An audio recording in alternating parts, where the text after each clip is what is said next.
Hello అందరికీ. మా వదిన ప్రతి సంవత్సరం కార్తీక మాసంలో ఒక సండే ఇలాగా త్రిమూర్తులు పూజ చేసుకుంటారు. బ్రహ్మ విష్ణు మహేశ్వరి పూజ. ఇలాగా వినాయకుడిని పసుపు వినాయకుడిని తయారు చేసి స్వామివారికి బొట్టు పెట్టి వస్త్రం చేస్తారు. ఇలాగా 9 మేళాలు పెట్టుకుంటుంది మా వదిన. మొక్కున్నారంట. చక్కెర పొంగలి, వడపప్పు, సల్లుడి, వాయనాలు ఇలా ముందుగానే రెడీ చేసుకొని ఇంకా స్వామివారి దగ్గర అయితే ప్రసాదాలు వాయనాలు అయితే పెట్టేశారు. అలాగే 9 మేళాలు స్వామివారి దగ్గర పెట్టారు. ఆయనకి మర్రాకులతో మేళాల్లో మర్రాకు పెట్టి పువ్వులు పెట్టి కుంకుమ పసుపు గంధం అక్షంతలు వేసి ఇలా చేస్తారు. మేళాలను రెడీ చేస్తారు.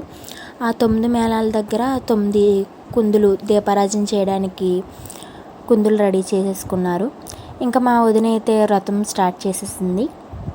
స్వామివారిని ఇలా రెడీ చేసి దీపాలు అయితే వెలిగించుకుంది.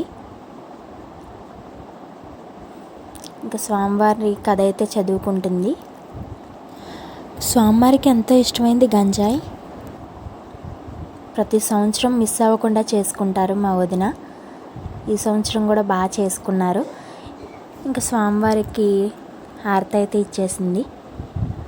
అంతే ఫ్రెండ్స్, ఈ వీడియో మీకు నచ్చినట్టయితే like and share and subscribe. Bye.